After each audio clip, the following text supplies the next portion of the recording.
and we radiate your love.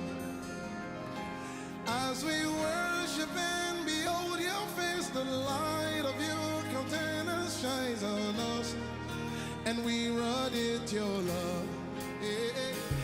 As we worship and behold your face, the light of your countenance shines on us, and we radiate your love. As we worship and behold your face, the light of your countenance shines on us, and we radiate your love. Your goodness looks good on us. Your goodness looks good on us, and we wear your glory. And we wear your glory. Yeah. Your goodness looks good on us. Your goodness looks good on us, and we wear your glory. And we wear your glory. Somebody lift your voice and say, as we worship, and behold your face, the light of your countenance shines on us, as we radiate your love.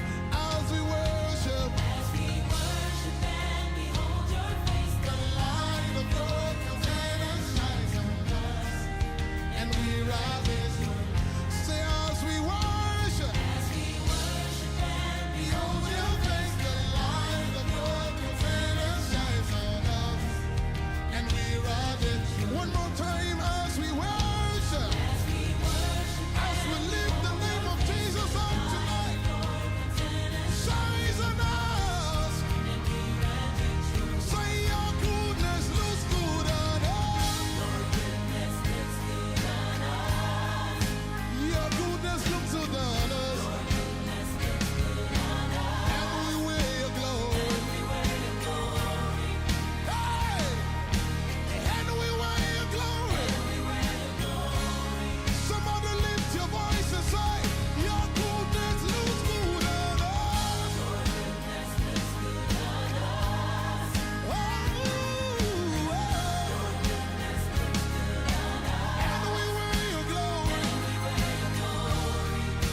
We carry your glory, and we wear your glory. Somebody lift your voice and say, your goodness looks good on us.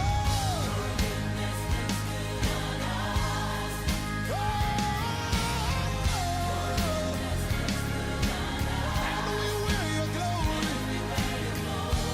Yes, sir. We wear your glory. Just one more time, somebody say, your goodness looks good on us. Yeah. And we wear your glory. Ashaba. Hey. And we wear your glory. Oh, no, no, no, no, no, no, no. Somebody lift your hands with me and say, you are good, and your mercy is forever. You are good, and your mercy is forever. Ha! You are good, Jesus, and your mercy. Lift it up, say, you are good. Say, you are good, Jesus. You are good. We celebrate your goodness. Hey, you are good. Yeah. Say you are.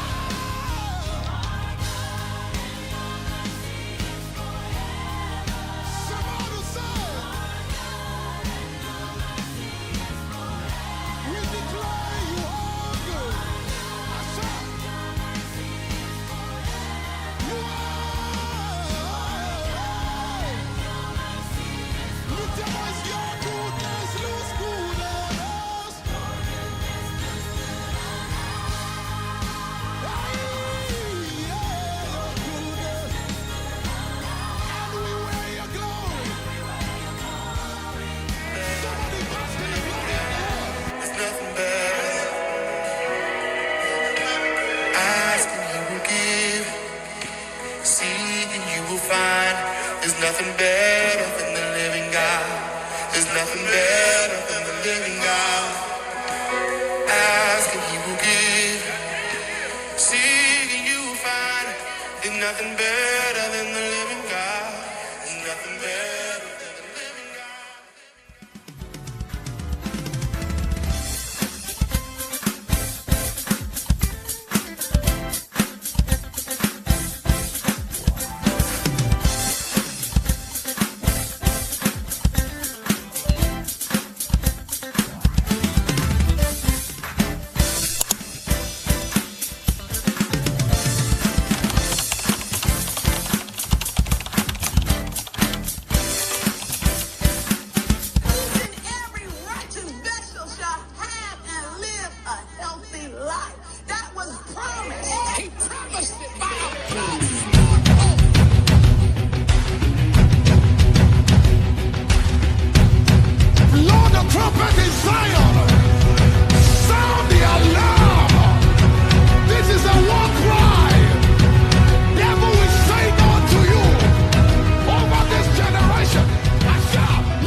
Good morning, everybody. Welcome to THC, the House Campus. We are Mark and Ken. We're so glad you could join us today. On today's broadcast, we're going to be talking about the next book, which is the book of John chapter 4. And we had just recently come off talking about chapter 3 and really setting the tone for. So if you're joining us for the first time, we're going to spend the first few moments which I believe is most important, is helping you identify where we are at. How do you approach the Basura? That's where the confusion is at. It's at the understanding of how to approach what you're reading. If you don't understand how to approach what you're reading, then you're just going to assimilate wrong information. And so we don't want that to happen. But we're glad that you're here to join us today. Yes, and good morning to you guys out there, and those that are new that have tuned in. Welcome to the House Campus, where YAHUAH reigns and directs every move concerning his Basura. With that, we just want to go ahead and get into prayer so we get started. So, Father, we just give you the praise, honor, and glory. We thank you that you are in our midst and that you guide us in every way. And as you do best, go out, do what you do, touch those that are lost, brokenhearted, and misled. And we ask that you draw them here to the House Campus to hear your report, your reward, your word that is true and nothing but life. And we thank you for that in advance, in the name that you have given us to tread upon every serpent and devil himself, Yahusha Hamashiach. We give you the praise and the glory and the honor. Hallelujah. Okay. Well, again, welcome to the broadcast. So now let's go ahead and set the tone. Mm-hmm. The book of John, Yohanan, he arrives on the scene. And again, 400 years into, there is silence on the earth realm. I mean, imagine that. No prophets, nothing. The first voice that shows up is John, over 430 years later, from the book of Malachi.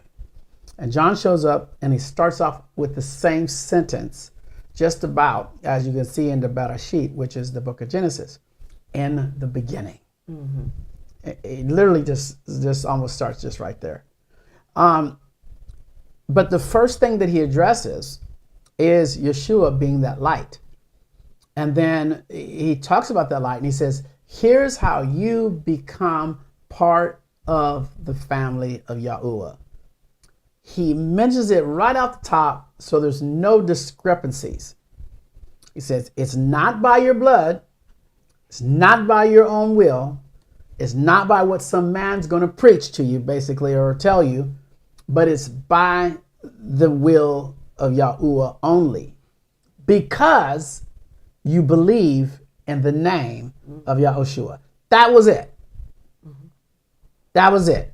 It wasn't all this other things that we see that you have to do, and all these steps that you have to do, or all these rituals you need to go through before you are received by Yeshua.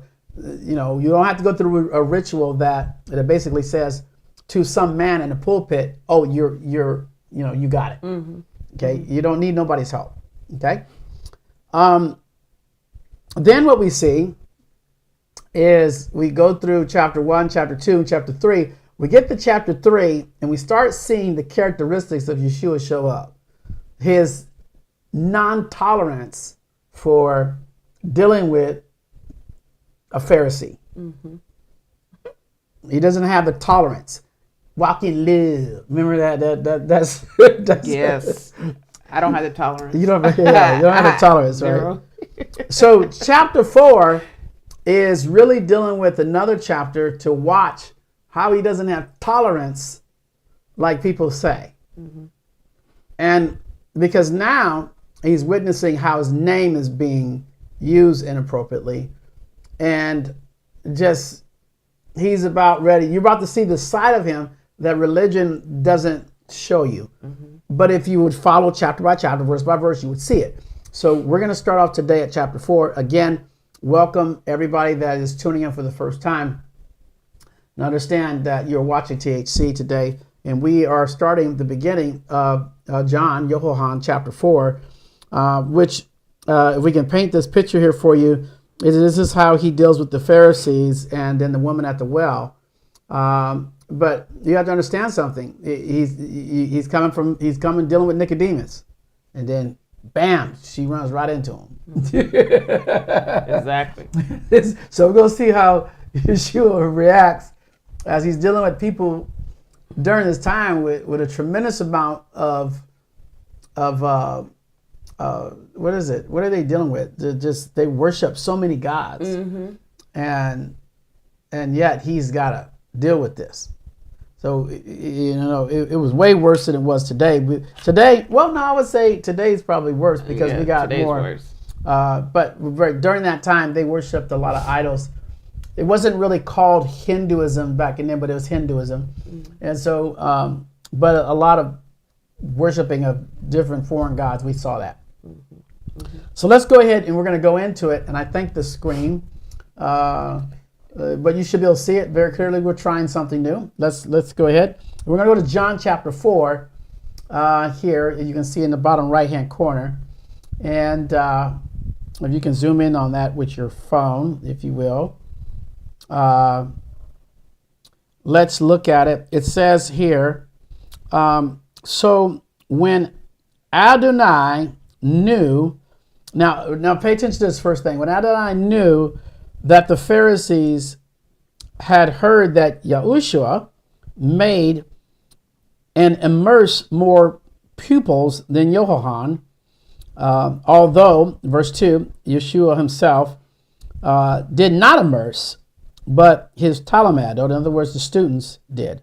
So now I want you to pay close attention to this because it says when Adonai. Some of your translations will say Yahuwah here. Okay, it's talking about the Creator. But Adonai is also referring to Yahusha as well. It's just talking about his position, posture. His posture. Well, the Pharisees had heard, okay, which doesn't really matter. They heard that Yeshua was baptizing people, and Yeshua was like, that's what they heard. Yeah, that's what they heard. I wasn't doing any of that. Right. But see how the flapping goes. Now you realize today's modern day Pharisees are in pulpits today, and they heard something. They're always hearing something. And so now remember he dealt with Nicodemus just a few moments ago. Now he's hearing that they lying on him. So they went from nobody can get born, begotten unless how's that happen? Well, I thought you was a teacher. If you was such a teacher, you would have knew I didn't baptize anybody. Yeah, but now the Pharisees heard. So watch how he deals with this. We'll go back down here.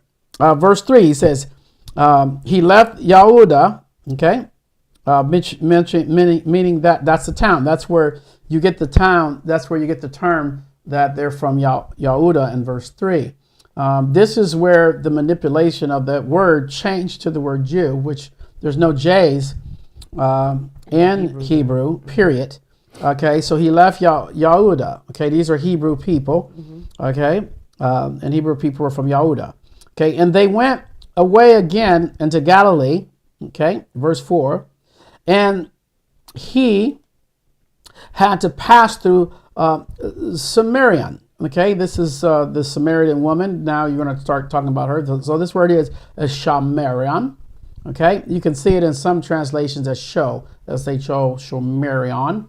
Okay, verse 5, it says, so he came to the city of Shomerion and called Shechem, near the piece of the land of Jacob gave to his son Yusuf.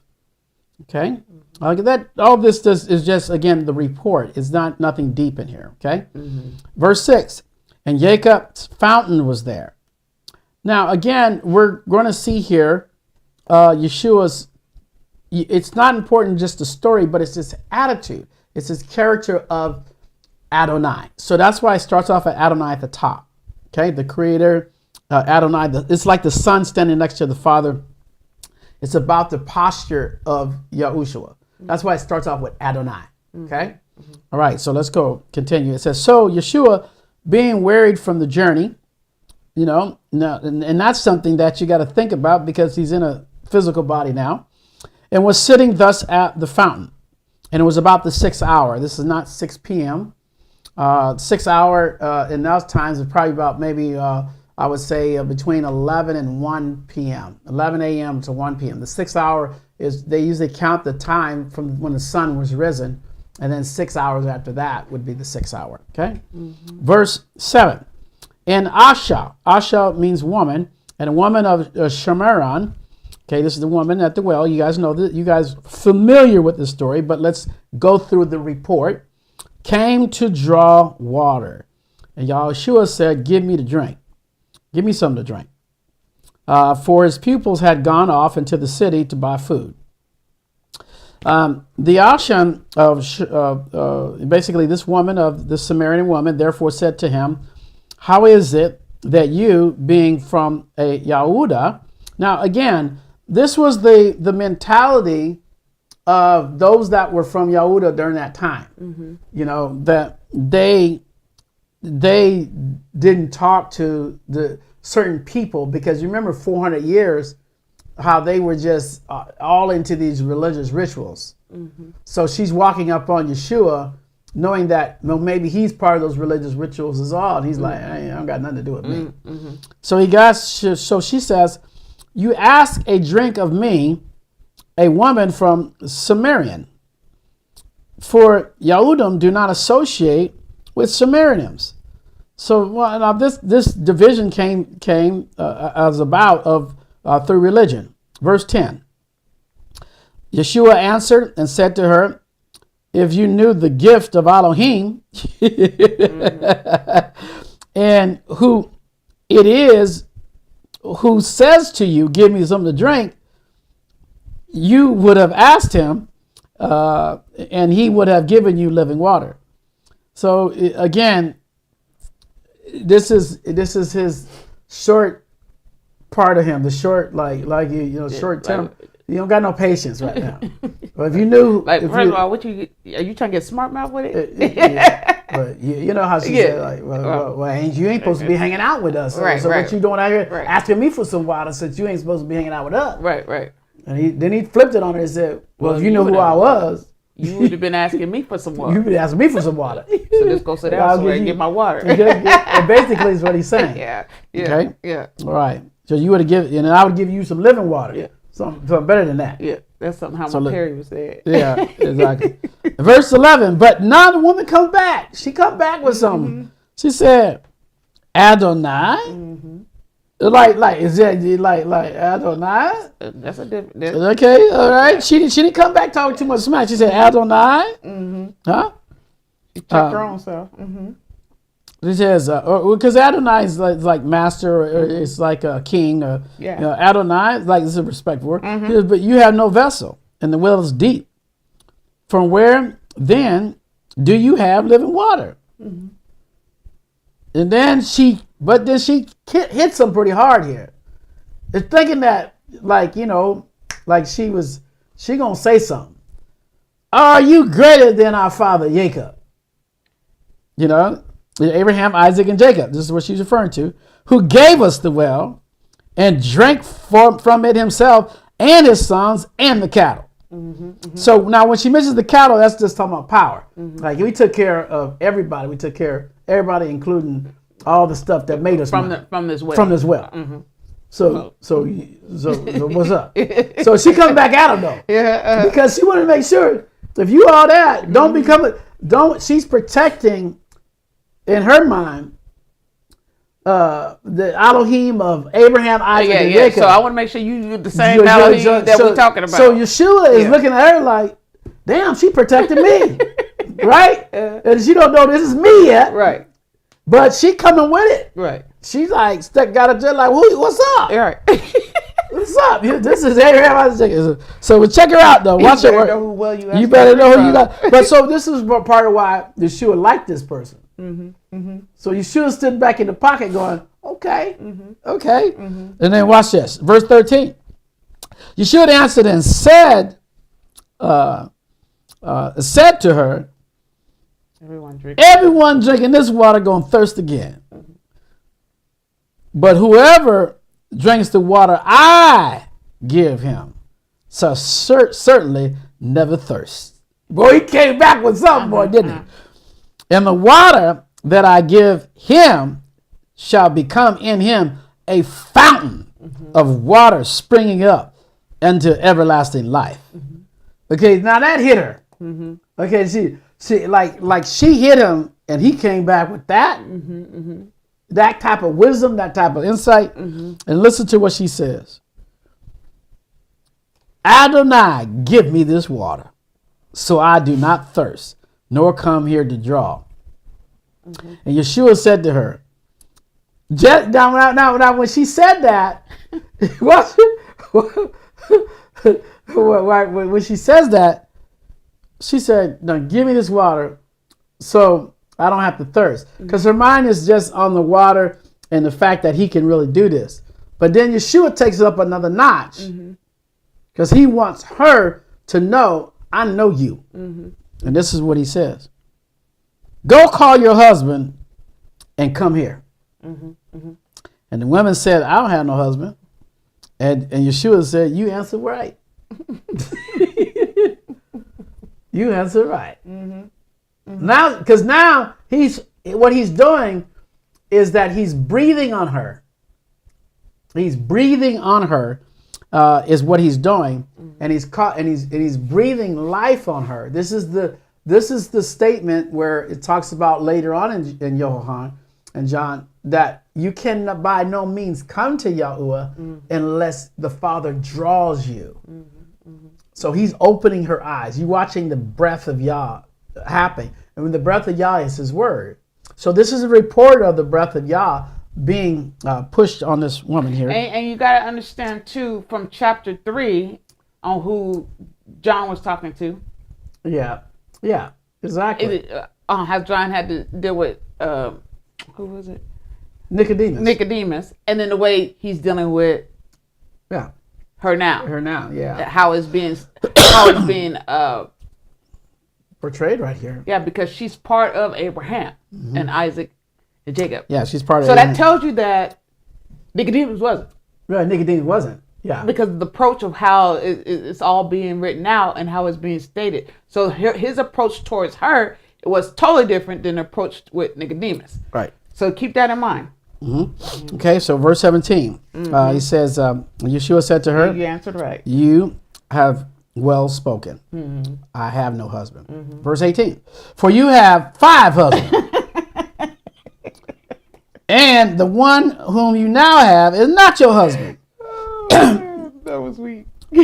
What you have said is true. So now this is just as funny as Yeshua shows you that he's got personality. So when you guys see him, he don't have the same personality. He got the same kind, right?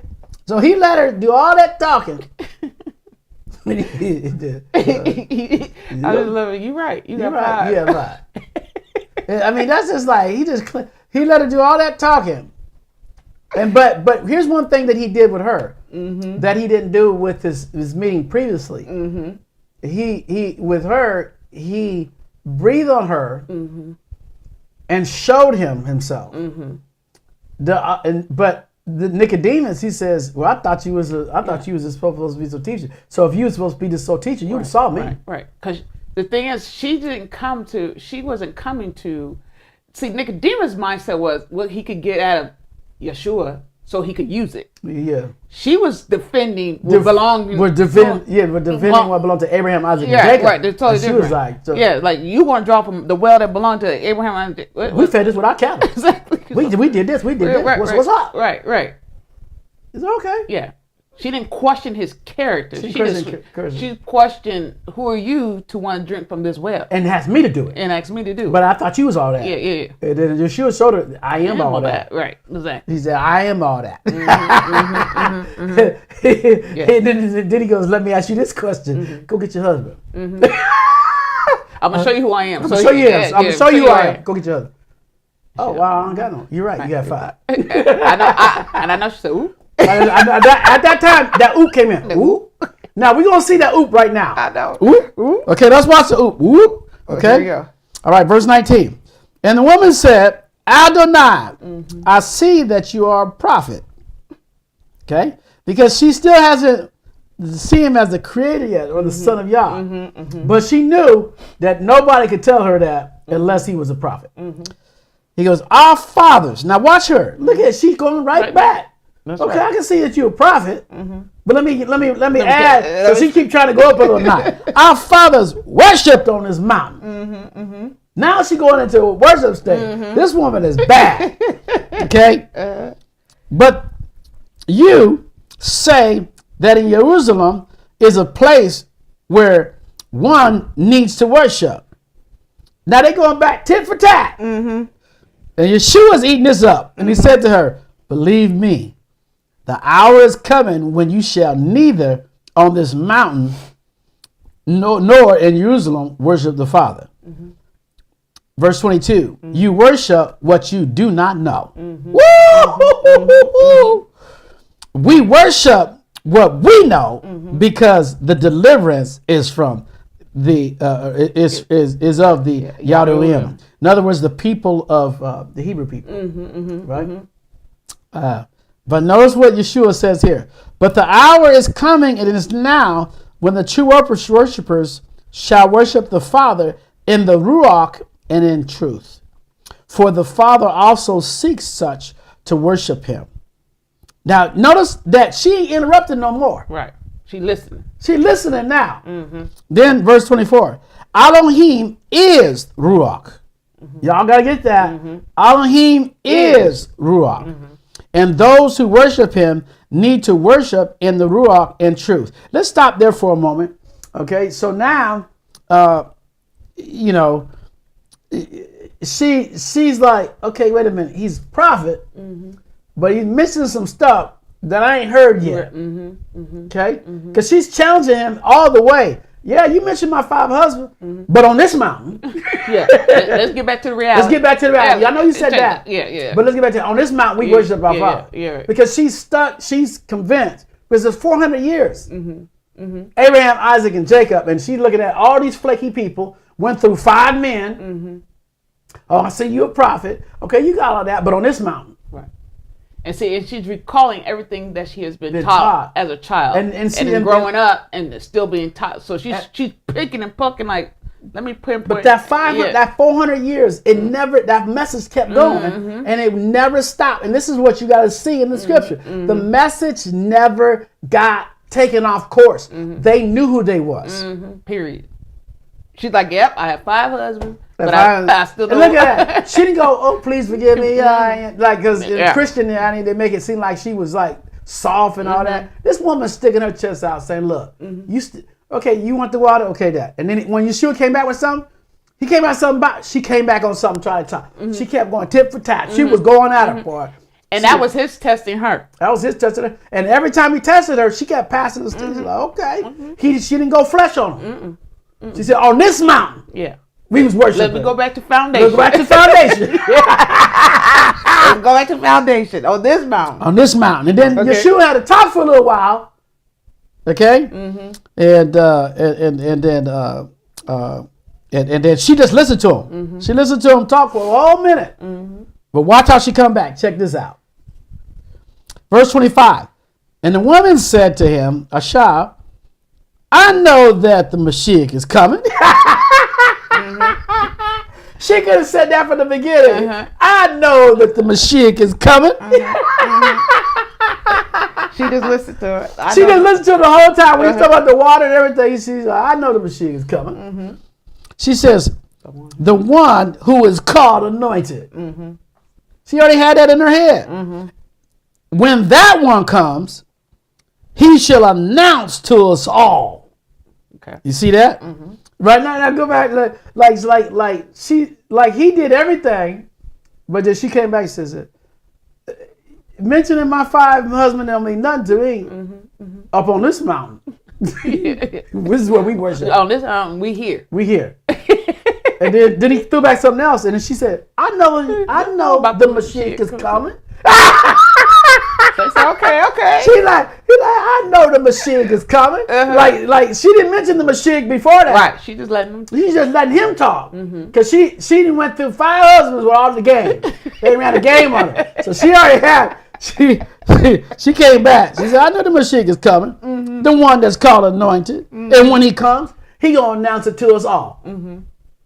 So right when she said he gonna announce it to us all, she was talking about him too. Right. And what did Yahusha say? Now what you gonna do about that? He gonna announce to us all. Now what's up? And you know he has something to say. Here we go. And this is where she gets because wait, hold on, y'all. So this is where Yahusha says enough is enough. Because she basically said when he show up, he gonna announce to us all.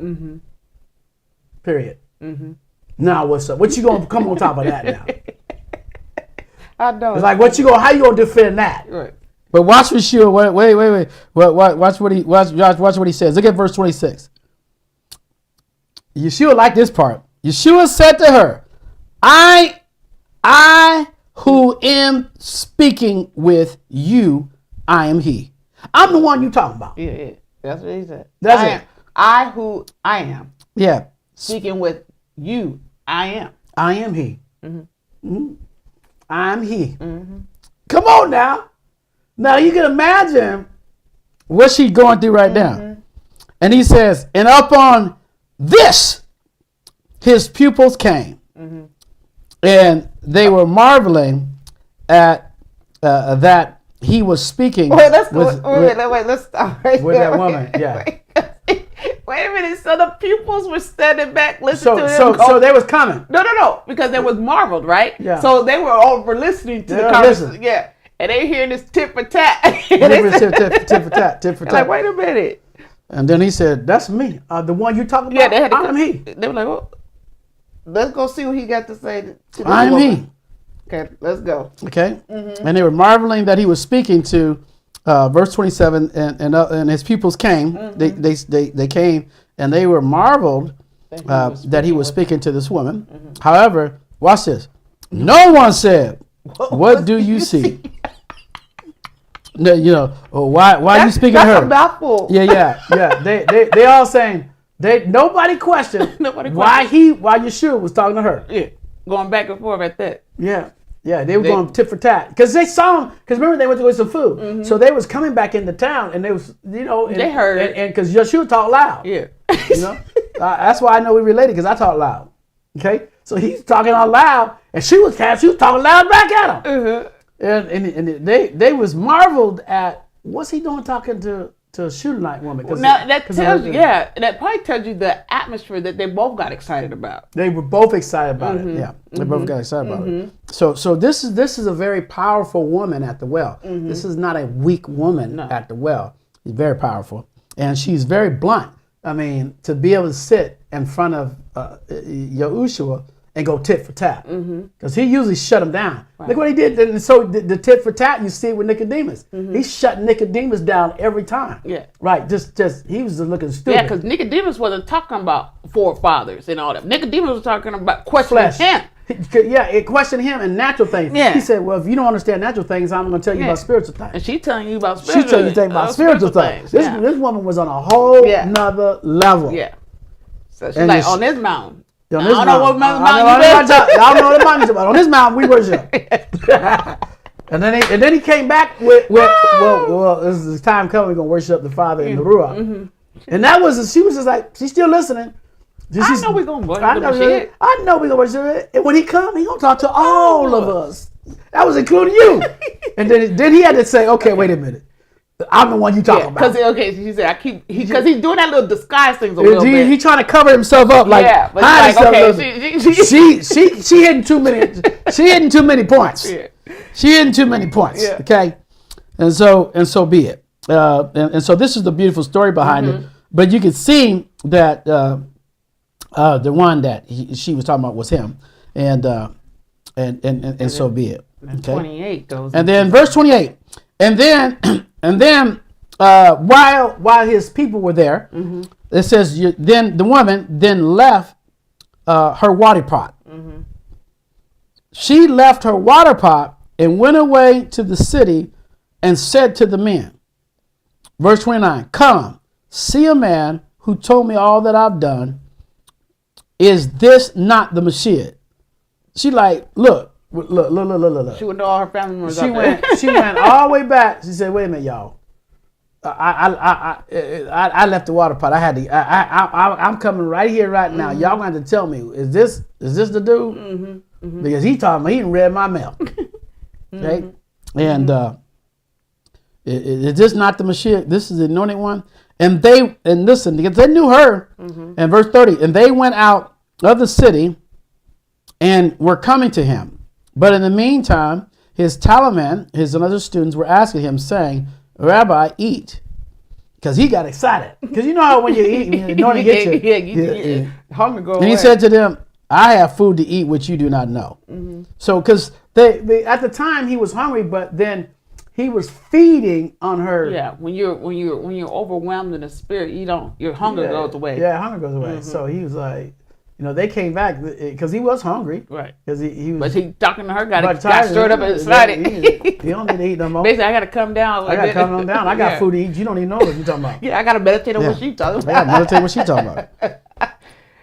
That's and then verse 33, it says, then the Talmud said to each other, did anyone bring him food to eat? And then verse 34, Yeshua said to him, my food is to do the desire of him that sent me and to accomplish the work. Mm-hmm. Okay? And that's what he was excited. He's talking about that work. He got more excited about what she was pulling on him. Verse 35, do you not say, now pay attention to this, there are still 4 months and the harvest comes. This is very important to know. And I'll get into this in a minute. It says, see, I say unto you, lift up your eyes and see the fields, for they are white for harvest already. Now, do you remember when the book of Revelations, if those of you that have studied with us, we have talked about the seventh trump, prior to the seventh trump, and how long Lucifer also will be in the land, will be a total of 5 months. Mm-hmm. And then the harvest will be ready. Mm-hmm. So Yeshua will come back after that 5th month. So this is Yeshua talking about that time where for 5 months, Lucifer will be in the earth realm. And then right after that, the harvest will be plenty. And so, but the harvest is ready. And this is what he's talking about. So in other words, seeing it already in the future, seeing it as it is right now, the harvest is ready. Mm-hmm. And so I love this because his word always confirms it if you understand the end from the beginning and the beginning from the end. Mm-hmm. So at the very end, he's got those 4 months in his hand, in his head, and plus the 5th month is harvest. So what is he talking about? He's talking about September. Mm-hmm. And I told you, even though he says what he says, he's also telling you where they're at right now in that season, where they were at. Yeah, so he said 4 months from now. So that tells you that they were somewhere in January. Yeah. So not January. Somewhere in like the May time, June, May time of that conversation. And if we bring that down to even today's time, if you guys or drive around in any farms or anything, notice what you see right now. What do you see? Corn. Mm-hmm. You can see corn. If you go down the freeway anywhere in any place of of anywhere, you'll see corn about the harvest. This is very important to understand because the harvest season for corn is September. And also around September is where you get the real true Passover. Okay? It happens during that time, and then it's also where you get the birth of Yahushua. All that happens in September. Isn't that something? So this right here is telling us that from John beginning this chapter, he probably begins this chapter, we don't know when and what month, but we know it's just definitely right before the harvest, before September. Okay, verse 36. Let's continue to go. He says, and he who is reaping, well, you know what? No, I'm going to stop here. I'm going to stop here. We're going to go ahead and take a break. We hope you guys are enjoying it so far. Again, we're talking about the book of John. We're in chapter 4.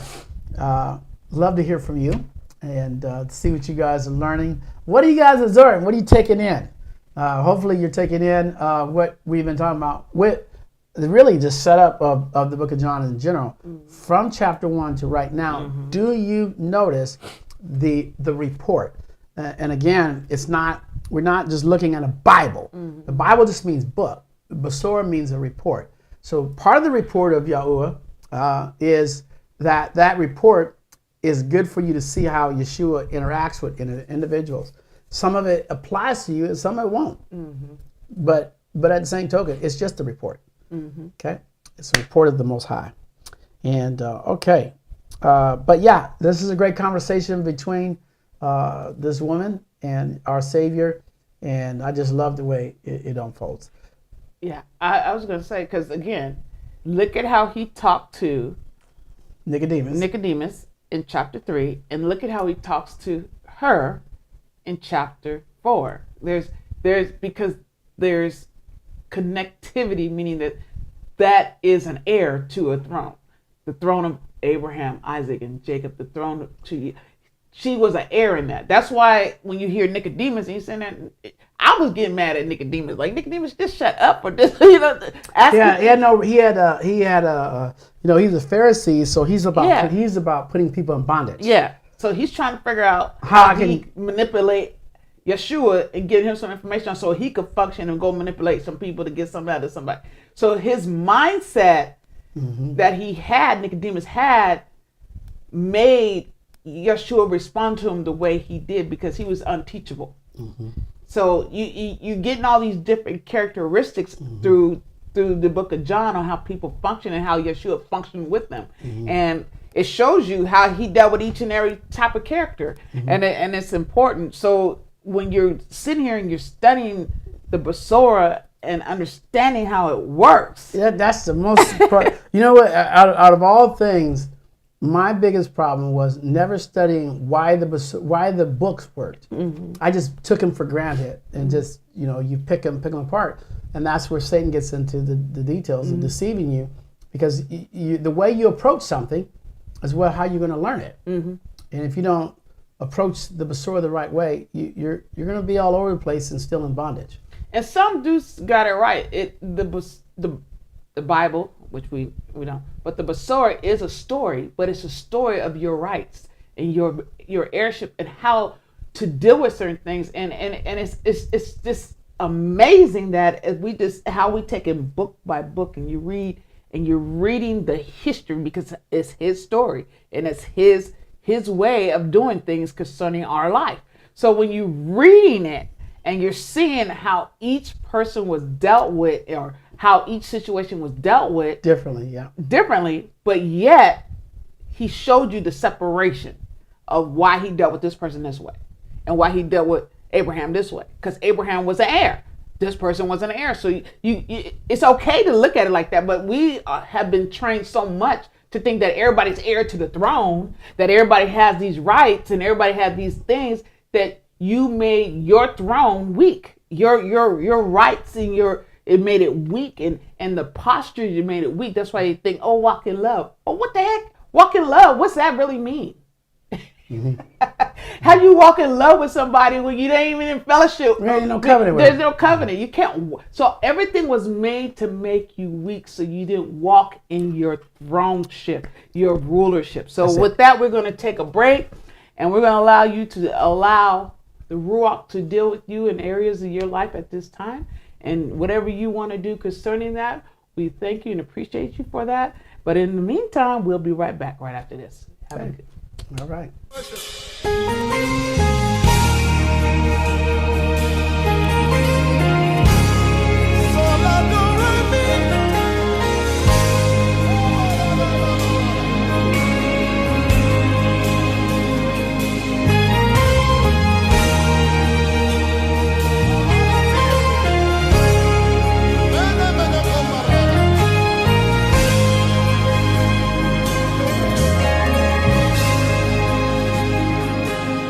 Generations after generations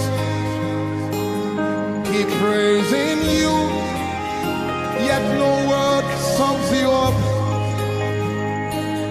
Then I asked the Lord, what name fits you? And he said, yeah.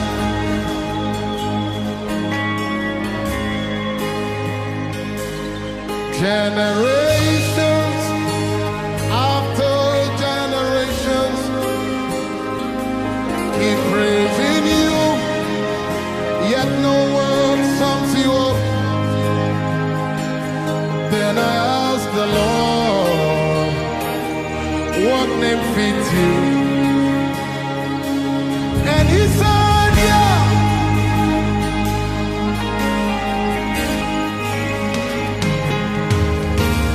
Yeah, the hallowed one. Yeah, the holy one. Yahweh, the King of Zion. Yeah, the hallowed one. Yeah, the holy one. Yahweh, the King of Zion.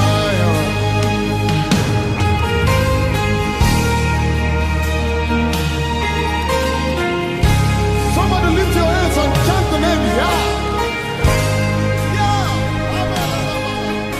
Yah.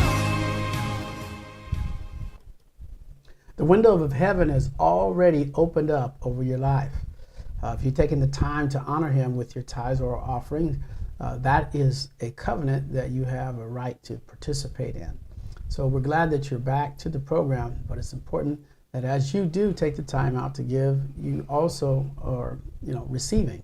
So you're not trying to open up the windows of heaven. The window is already open up over the sons and daughters of YAHUAH.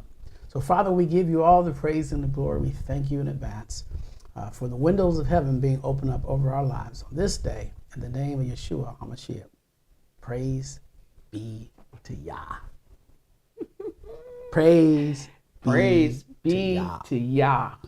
Glory, Yah. Okay, we were talking during that little break a little bit that I'm so thankful that we can see the book from Malachi to where we're at right now, and the enemy does not want you to see the posture of Yeshua on how he treats one group versus another. In religion, and especially in Christianity, treat everybody the same. The guy there needs to be treated just the same way the guy over there. Yeah. There's a difference between treating somebody mean and rude, and there's a difference between love. Yeah. There's a covenant approach. Yes. And there's a respectful approach. Yeah. But Yeshua is distinctively. But you don't treat everybody as covenant. Yeah, you don't treat everybody as covenant. Everybody's not in covenant with you. When I go to Starbucks, if they're not, I'm not in covenant, but I'm nice. Yeah. Nice, respectful. Respectful, be nice. Yeah. But we ain't in covenant. We ain't covenant. No. Okay. Because as soon as you switch up, I'm going to have to switch up. As soon as you switch up. These ain't saved. These ain't saved. None saved yet, but fist saved. Yeah. I'm not going to pop you out of anything. Fighting ain't deliverance. There ain't no deliverance. There ain't deliverance and beating you down. No. So wait, what I'm saying though is that it is very true we have a covenant and it's different. And Yeshua wants us to know that there's a difference. Yes. That's why But I just love King it. James did not want you to see that. And that's why he took that tone. That's why he took that tone away by moving the books around and them using different words, because the tone tells you how things were treated. People were treated. And it tells you the authority too. And authority. That you can walk in. And you can, walk in love, walk in love, walk in love. That's what you always hear. Yeah. And where'd that get you? Where'd that get you? It got you ticked off, mad, holding back, ulcers. No, just joking. We just know that we do know that you being in covenant, the love that he's talking about is the love within someone that you are in covenant with. So you have his children that you have covenant with. So you know who his children are because just by the interaction, the connectivity, just like he had with the woman that he was talking to in this chapter 4. So you see the connectivity, and then you see the disconnectivity when you see chapter 3 with Nicodemus. So you already know that he's shown you how you are able to tell who is part of his throne and who is not. And as we continue to read and as Mark and I continue to just read the scriptures and just allow the scriptures to read through your spirit, the report, because it's going to read through your spirit, just like how he's talking to her and she's listening and she's saying, okay, but on this mountain, this was the mountain that Abraham and Isaac and all them, we fed our cattle, everything came up out of here. This is the land that was promised. Okay, this is the area where stuff happened. This was the area where when stuff went down, we worshiped. We did certain things here. We had certain formalities that we did concerning Yah. You know, she knew Yah. They knew the relationship that they had with Yah. So when he starts talking, she's not sitting there like, whatever. She's listening to see where he at. And where he at. Oh, she trying to catch him. Yeah, where he at concerning this area. Yeah, she didn't care about all that. But she trying to catch him though. Yeah. She trying to see if he on point. Yeah, but she was always focused on her land. Yeah. This area. And her covenant with Elohim. Yeah. Other than that. Right, she didn't flinch. No. 5 men? Okay, you got that right. You must be a prophet. You must be a prophet. I got you. Okay. You got me on that. But when he hit to that, I am the one, does he? Okay. She looked at that pot of water and said, I'll be right back. And left that water right there. Yeah. Let me go get everybody. Yeah. And so that reaction is what we're going to go over with right now. Mm-hmm. And we're going to show you, listen to Yeshua's reaction to her leaving. Mm-hmm. You can see it here. And that's in verse. And this is where we see. Pick up at. We're going to start at verse 35. I'm going to go back to verse 35. We're going to pick up from We're going to pick it up. We read it last time, but I want to go back. So I want you to see now, watch Yeshua's response to his students. Mm-hmm. Because what she did gave him this response. Watch his response and check this out. Verse 35. Do you not say that there are, he's talking to his guys. He say, hey guys, don't we just say there are still 4 months and then the harvest comes? See, I say unto you, lift up your eyes and see the fields, for they are white for harvest already. Mm-hmm. So this is just based on his encounter, based on his encounter dealing with her. Mm-hmm. He says the harvest is done already. Notice what he says here, verse 36. Mm-hmm. He who is reaping receives a reward. Okay, so there's a reaping there, receives a reward, and gathers fruit for everlasting life, so that both who is sowing and he who is reaping rejoice together. Mm-hmm, mm-hmm. So he's talking about that right there. He's saying, look, what happened between me and her today? Yeah, one was sowing and one was reaping. He couldn't say that with Nicodemus. He said one was sowing and one was reaping. Yes. Is that, and the one that was reaping was also sowing. So he was describing the flow. The flow between her and him. The flow. I'm telling y'all better get that. The flow. Y'all better get that. Mm-hmm. Okay. Okay? And so that's what we see here. Yes. Now, in modern day church, this is a money scripture. I don't even know how they got. I don't even know how they got money out of this one. Okay, but anyway. Okay. All right. Verse 37. For in this word is true. One sows, another reaps. Verse 38. I sent you to reap that which you have not labored.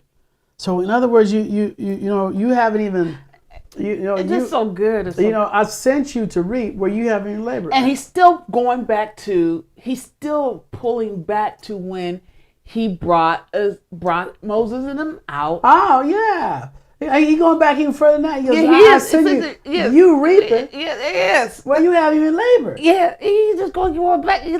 Yeah, Abraham already did everything for you. Yeah. Okay. Look at this. That's what he says here. Others have labored. We're still in verse 38.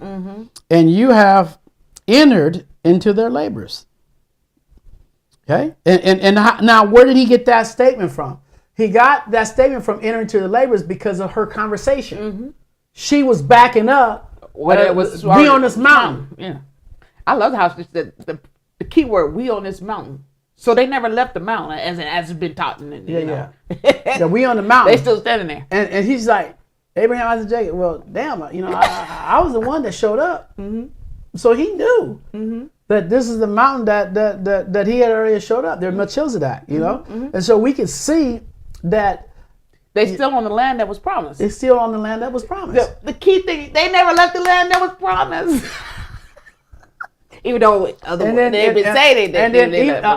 Even though the physical landscape probably changed, but it's still the land that was promised. I'm just saying from that era, they were still on that same land. Ain't that something? Yep. So verse 39, it says, and many of the Samaritans of the city believed in him. That's important. That's the part. Believed in him, believed in him, believed in him because of the word of Asha, the woman who witnessed. And she says here, he told me all that I have done. Verse 40. Therefore, when the Samaritans came to him, they were asking him to stay with them. See, now they went from, okay, who are you? We want you to stay here. And watch this. And he stayed there 2 days.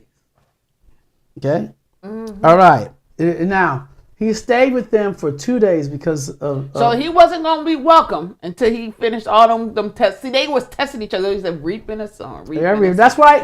And then he turned around. So the key thing is, everybody ain't going to get to be able to lay their head over there on that mountain. Yeah. So when Yeshua was at the top of the hill, thirsty and hungry, the woman shows up. He's thirsty and hungry. And then he's eating. He says, woman, I have food to eat that you don't know nothing about. And every time he hit her, she came back with something. She came back with covenant language from Abraham. And he's like, all these years, 400 years later, ain't nobody was, remember we started off saying, it's 430 years, no prophet in the land. And she's still holding to the memory. And she's still holding on to, ain't nobody dreaming about it as well. So who is you again? And no matter what anybody say, this is Abraham, Isaac, and Jacob stuff. I don't care if ain't nobody, I perceive this guy's a prophet. Okay. And I can imagine how she did her lip when he said, when she said, you got five husbands. And my husband's something else. Oh man. But then he takes it all the way down. And then when she gets up and walks away and the students show up, Yeshua he analyzes her whole meeting and he comes to a place where he says, you know what? One sows and one reaps, but both rejoice. And then now he's getting ready to show you why he's rejoicing, because she's on her way back. Now this is his harvest. So he's talking to this one, and his harvest comes back with all these people. And part of his harvest is that he don't have to sit on that mountain. He gonna get down and stay with people for 2 days. He gonna eat and relax and chill. Yeah.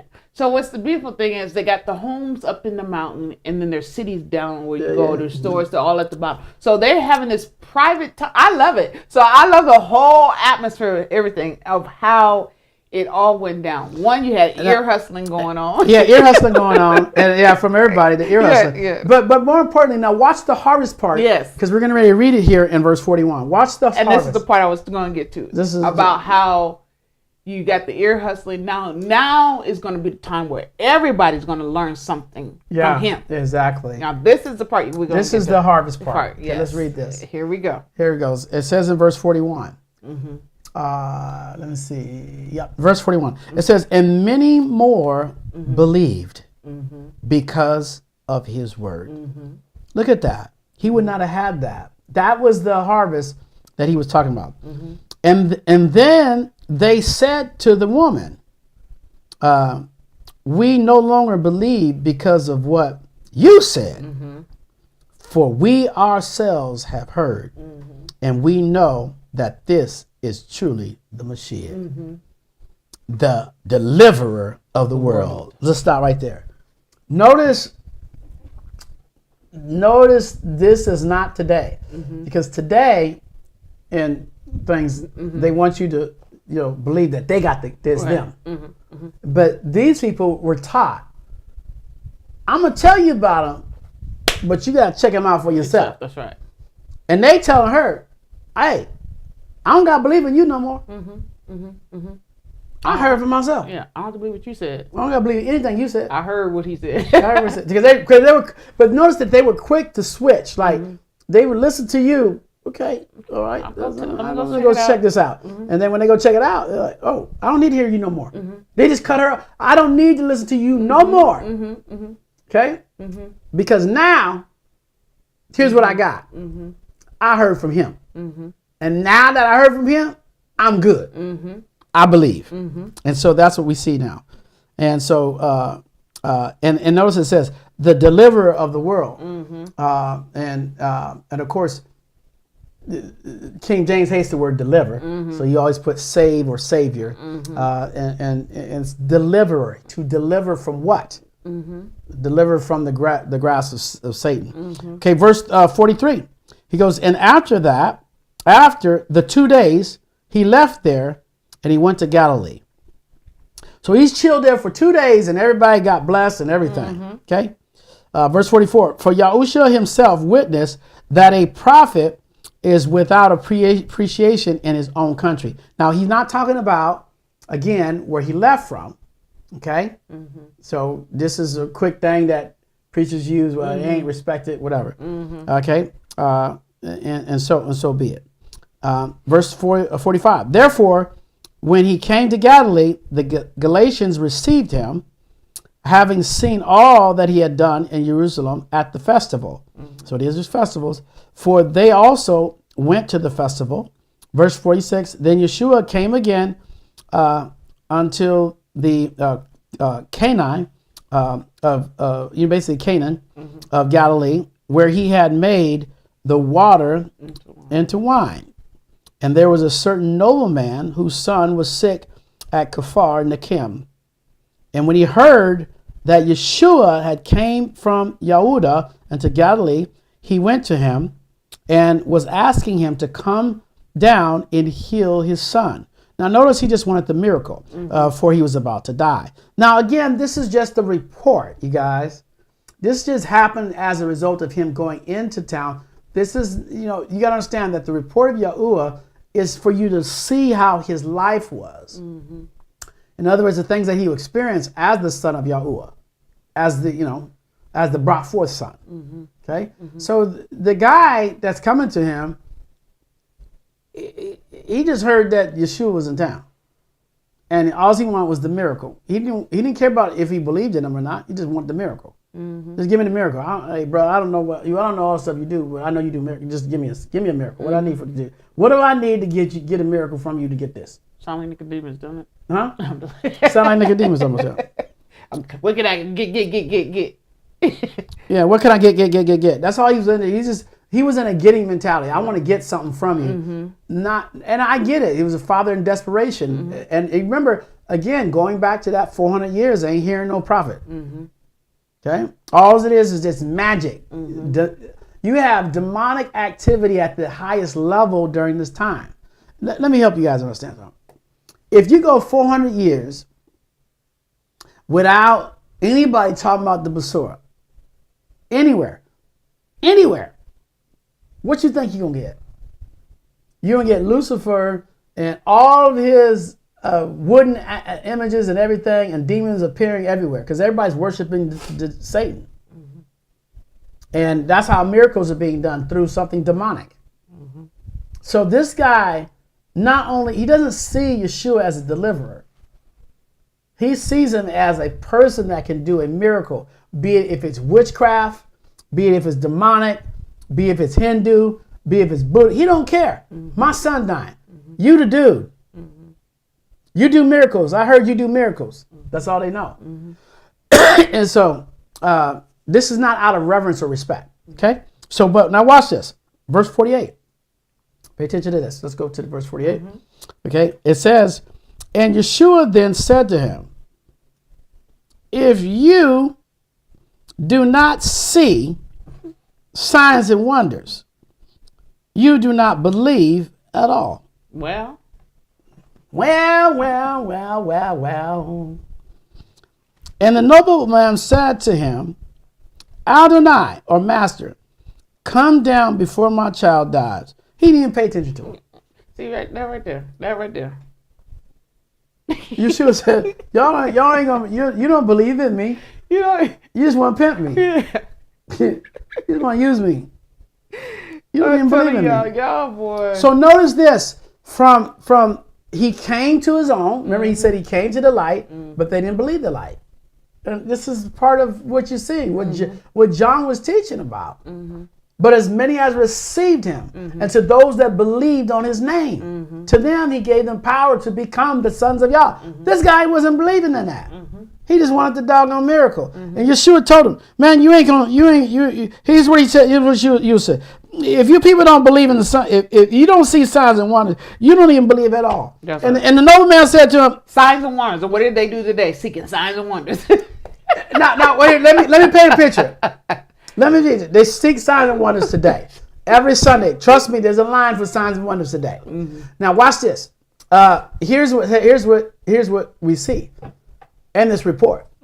It says that Yeshua looked at this guy in the face, and he says, unless you see a sign and wonder, you ain't gonna believe anything. And the guy looked at him like this. Okay. Well, I want you. Hey man, I just need you to come down here and just deal with my son. That's how he treated him. Yeshua sitting there telling him, unless you see a sign and wonder, you won't believe in me. And the guy just paused for a second. Hey man, can you hurry and get to my house? My son gonna die. That's how he thought of him. That's cold blooded right there, boy. Okay. What did Yeshua say? In verse 50, Yeshua was just done with him. He says, go, your son lives. And the man believed the word that Yeshua spoke to him, and he went. And this is where people, they marketed this in the church world, Christian. Oh, he sent the word, No, Yeshua was like, this is different. Yeshua didn't send a word. He should have said, go, your son. Just go. And by him believe what he heard. Oh yeah, okay, he's done. Yeah, he wasn't believing in the word he just spoke. He was believing what he said, but he was believing what he said based on him looking at all the demonic activity, all of the other miracles happening. Because Buddha was healing people. Okay, Satan was healing people. There was all kinds of witchcraft going on. People. Moses, the acts between Moses and Pharaoh show you that. Yeah. Moses did this, Pharaoh did that. They was all doing miracles. Yeah. Yeshua's not the only one that did miracles, y'all. And it's not even to this very day, there's miracles being done to Buddhist temples at every temple. Okay, demons are doing stuff. Okay, so this is just another scenario where he didn't give a rat's tail about who Yeshua was. All he cared about is his son being healed. So when he heard him say, okay, for him, he running away so he don't have to pay nothing. He think he got to probably give up something. He's like, your son's here. All right, here's what you don't hear. Go, your son lives. And the man believed, okay, the word Yeshua spoke and went. Notice how fast he got away. He didn't say, thank you. Right. Nothing. Just bye. He went. He didn't even say bye. He didn't even say bye. He left. No thank you, no appreciation, nothing. He left. Okay? All right. And while he was going down, verse 51, his servants met him, reporting and saying, your son lives. and verse 52, and then asked from them the hour in which he became better. And they said to him, yesterday at the 7th hour, the inflammation left him.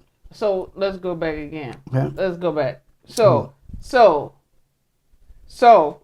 Yeah.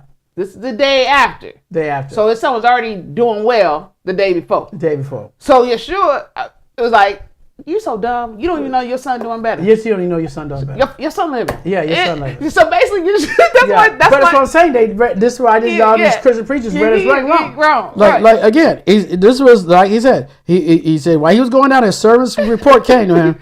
He said your son lives, and he asked them from what hour was he better, and they said yesterday. Yesterday, right there, want to make you want to just knock him out. So you haven't even been home. Check on your own daggone kid. At the 7th hour, at that. Because remember, it says above there, anyway, what you see constantly is how these people trying to use Yeshua. And Yeshua is just reading their mail and just telling them certain things. But they're so blind to all of the religion around them, like in today's time. A lot of people are just completely blind. Okay? And the inflammation left him. Verse 53. Verse 53. Here's what it says. Then the father knew that it was the same hour in which Yeshua said to them, your son lives. So he didn't even believe until he thought about it. So this is what I'm talking about. So the father knew that it was the same hour Yeshua said that his son lived, because he still didn't believe when he ran into his servants. The day before. So while he was going on the same day, then they told him yesterday, right? When they told him yesterday, then he thought about, well, he did say yesterday. I can't with it. I just can't. Hey, that's about the same time that he said that. But it's still not registering. What is the man doing that he's not even identifying? That's Yeshua. It's not even identifying that, and then still not even saying thank you. Yeah. Tell him I said thank you. He hasn't become thank you yet. Yeah. Okay. Now it's right at this point. Right. I'm just saying no registry. Not registered. It does not register until this point. This is the end. It took this guy a couple of days to gather that I think this is the Messiah. It's taking him that long. But the first time that he takes off, he didn't care if it was the Messiah or not. All he wanted was, whether you in witchcraft, whatever you doing, my boy gonna die. And then they tell him, yeah, your boy was healed the day before. And then he remembered the time that Yeshua said that. Now watch what it says here. Verse 53, it says, then the father knew that it was the same hour in which Yeshua said to him, your son lives. And it says here, and he believed himself and all his household. And so now his whole household believed. The last verse. And again, this was the second sign Yeshua did when he had come from YAHUAH into Galilee. It's not the second sign, period. It's the second sign that he did coming from that area. Right. Okay. So that was the one that was recorded from that area. Okay. So it's saying when he had come from YAHUAH into Galilee. So the second time from coming from that way, but he could have came from Capernaum, and there could have been a miracle there, or any other place. So the thing I get out of this is if the pupils would have never showed up to ask that man the question, he would have never known to this day. He would never known to this day that he was healed on the 7th hour. Yeah. And if he didn't know, he would have never, him and his household would have never believed. So the miracle is really. So he never even sought out to the person that even said what they said. Yeah. That's the whole story though is more in that story, because it shows that he never sought out to even go and find the man that said what he said concerning his son, that he said, I heard you could do miracles. But the guy wasn't grateful. No, right. I'm telling you how they dealing with it. So you look at how, okay, so you ungrateful person, let me go back to this ungrateful person just to ask him. Okay, this is how it is. So when did your son even, what was the result? Oh, it was a no big deal response. Oh, yesterday? Mm-hmm. How many of you today get those same type of response? Mm-hmm. Mm-hmm. Yesterday. That's what was done. Yesterday. You wanted me to sit in prayer for 48 hours. When was you going to come and tell me that, oh, breakthrough came? You got a lot of people that you stand in prayer with that don't even tell you that the breakthrough came. They will leave you in the daggone closet for 80 hours if they could, because they have no care or thought that you praying, that you are interceding for them. Will you please pray for me? It'd be like, okay, when do I stop? And this is why Kim A. Thomas don't jump in and intercede. Don't tell me, oh, I got a situation. And you don't even tell your situation. I got a situation. Can you just pray all night for me? But here we got, though, the whole story. Got the whole story. But I'm just saying, sometimes we got to just stop. That's that religious stuff. That's that religious stuff that gets you in a position where you get off focus on what you're supposed to do. But this is a good example of that very thing. Which wasn't even thankful enough or even considered enough to go back and tell them, man, they had to come and ask. Wasn't it? Oh, that was yesterday. Man. The 7th hour. Yesterday at the 7th hour, the inflammation left him. And then the father knew that it was the same hour Yeshua said to him, your son lives. And he believed, he himself believed in all his household. And this was the second sign. This was the second sign that they believed that took place. That records that said that he did coming from Yahudah into Galilee. Yeah, so there you have it, you guys. Okay, that was chapter 4. We're glad that you guys could join us today. We hope that you heard. I want to hear from them a little bit. Let's hear from them. We will take a couple minutes here, and because we know we got a short delay in the signal, so we'll take. What was your takeaway? I usually ask this at the end of every program. So if you're just watching and you're tuning in, at the end of every program, we do ask, what is your takeaway? And what did you learn? Put it on the screen so everybody can see it. And if you have a question or something, put it up real quick and we'll put it up there and we'll respond to it too as well. All right. Passover and what we have coming up. In September, honey. What are we going? September 1st, the Feast of the Unleavened Bread will be September 29th. 29th. I was going to say 29th. September 29th. September 29th. That is a Saturday. Sunday. Is it Saturday? Sunday. Sunday. Yeah, it's a Sunday. It would have been on the Shabbat, huh? It would have been on a Saturday, but we couldn't get the it would have been. That's right. It would have been on a Saturday, but it's on a Sunday. But the time is 11 o'clock. Yes. And it will be the Feast of the Unleavened Bread. It will be delicious. It'll be a feast. It'll be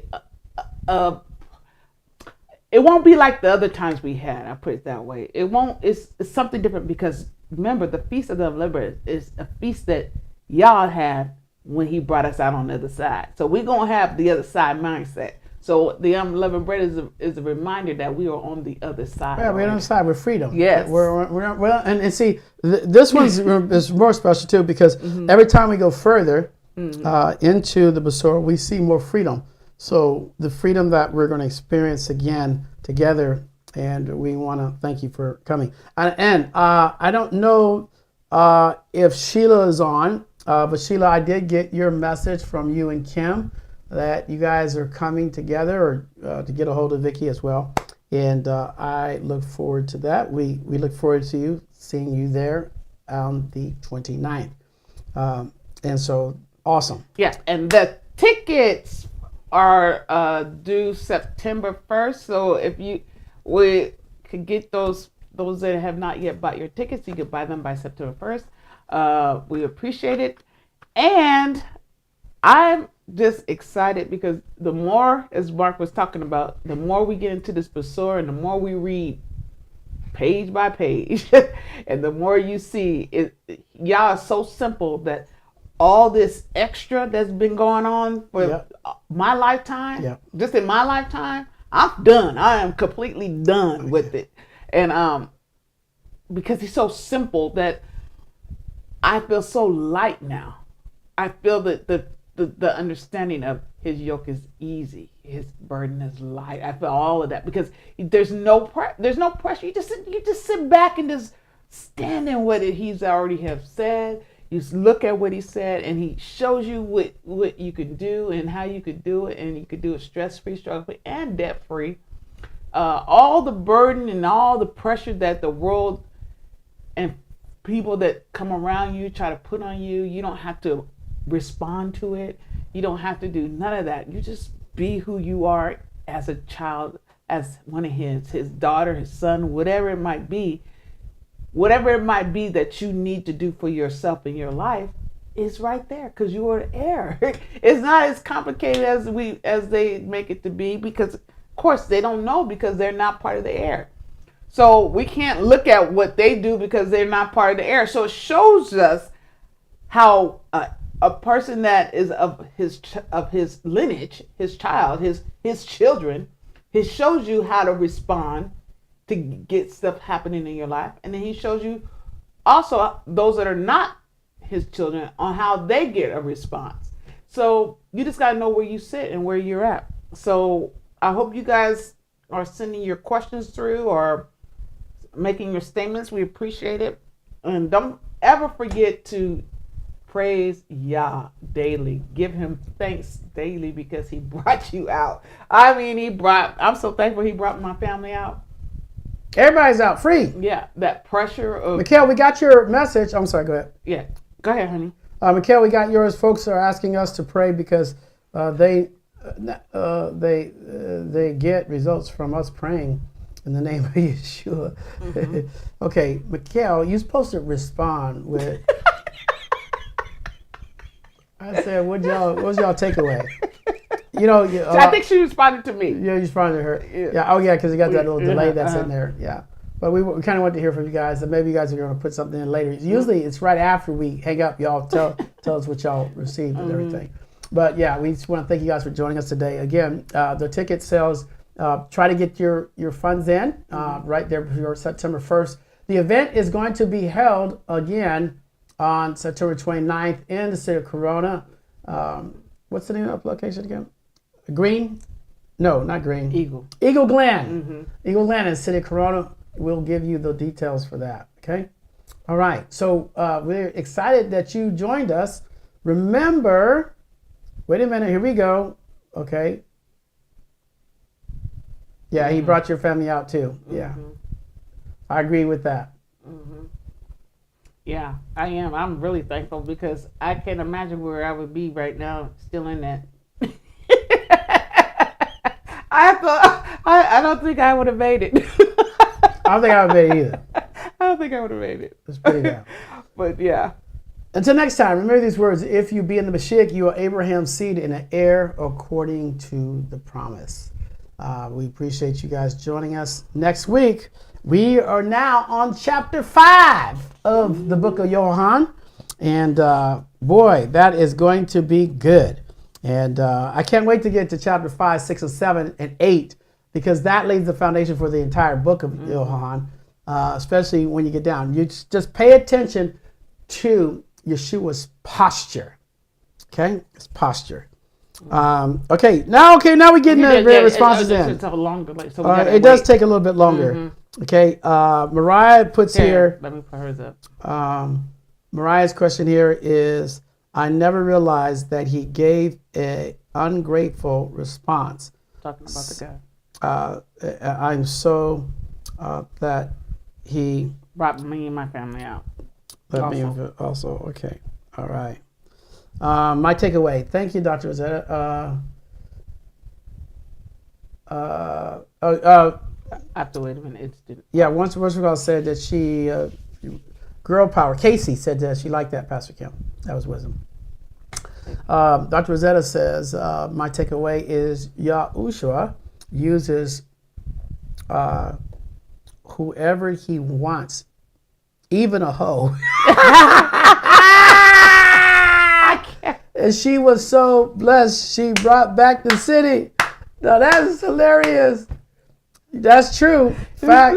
And but hey, shit, that whole her chest was stuck out though. Mm-hmm. And it's true. They don't. That's what we call it today, but that's what she was. Yeah. But she was so bold. She was a high-priced call girl. High-priced call girl. But one thing about that too is what she wouldn't even think about that. Because she still was a person. She still was a covenant person. Mm-hmm. Yeah. Like he told just like he told her, the other lady. Yeah. You was married 5 times. You married 5 times. 5 times. What you talking about? But he didn't. He just wanted to show he knew something that nobody else would know. Yeah, because she wasn't married when he. Yeah. But she was married before. But he didn't care about that. He just wanted to tell her something that nobody else knew. Yeah, so she could. So she can say, you a prophet. Yeah. That's as far as he gave her. She didn't say, you the Mashiach. Yeah. She said, okay, you a prophet. Mm-hmm. That's she still didn't lift him up. Like you just a prophet. Because she on that mountain. She on that mountain. She on that mountain. So she only gave him a little bit still. She, you a prophet. You just you're a prophet. Mm-hmm. But when he said, I am he, she put that bucket of water down. She put that bucket of water down. So I'll be right back. I got to go. She said, I think I done found the Messiah. She left him there. She left him there by herself. I don't even think she might said bye. She's like, whoop, whoop. She was gone. And then that's when his other people, they was listening to all that. Because I can imagine what through her head in that moment in time, like, I know he ain't right here sitting next to Yeah, I know that. That's you. Wait.